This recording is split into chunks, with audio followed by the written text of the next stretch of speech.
Czynię zadość prośbie pani dyrektor i organizatorom. Są tu obecni, aby to dzieło pracy rąk ludzkich, wielkiego wysiłku znalazło swoje odniesienie do Stwórcy.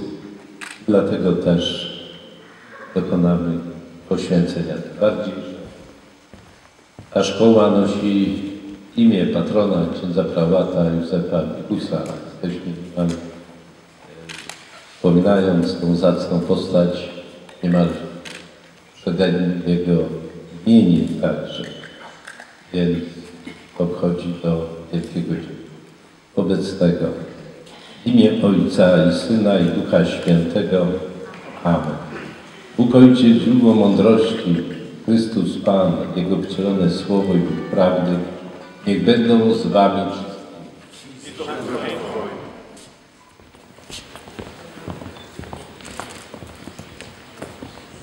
Pana już nie będę prosił, żeby wam obiektywu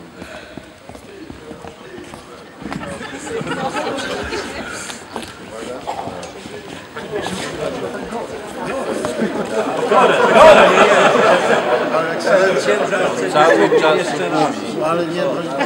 spełniają się nasze marzenia o hali sportowej z prawdziwego zdarzenia. Pragnę z tego miejsca podziękować wszystkim, którzy służyli pomocą, dobrą radą, doradztwem w trakcie realizacji inwestycji. Dziękujemy Radzie Państwa za przekazanie funduszy centralnych. Dziękujemy samorządowi gminy, który podjął decyzję o budowie hali i jej sfinansowaniu. Dziękuję wykonawcom wszystkich robót za terminowość, solidność i rzetelność wykonywania tych prac. To wasz wysiłek i wielki trud wieńczy nasza uroczystość. Oddając do użytku tę piękną halę, dobrze zrozumieliśmy słowa lekarza, higienisty, pioniera medycyny sportowej Mariana Kacprzaka: nie mózg dziecka chodzi do szkoły, lecz ono całe. Kilka słów chciałabym skierować do was, drodzy uczniowie. Sport jest szkołą charakteru. Uczy cierpliwości, wytrwałości, pokory, systematyczności, samodyscypliny, współpracy w grupie, tolerancji i zasad fair play. Nieudany start, próba, porażka niekoniecznie oznacza brak wiedzy czy posiadanych umiejętności.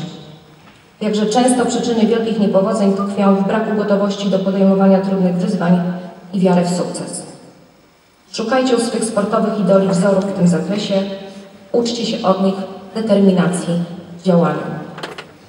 Jestem przekonana, że hala będzie spełniała założone funkcje i zaspokoi oczekiwania mieszkańców i gości korzystających z niej w przyszłości, gdyż będzie miała charakter ogólnodostępny. To musi kosztować, ale ważne jest, żeby mieszkańcy, żeby społeczność gminy wiedziała, na co poszły ich pieniądze, a tu jest to widoczne.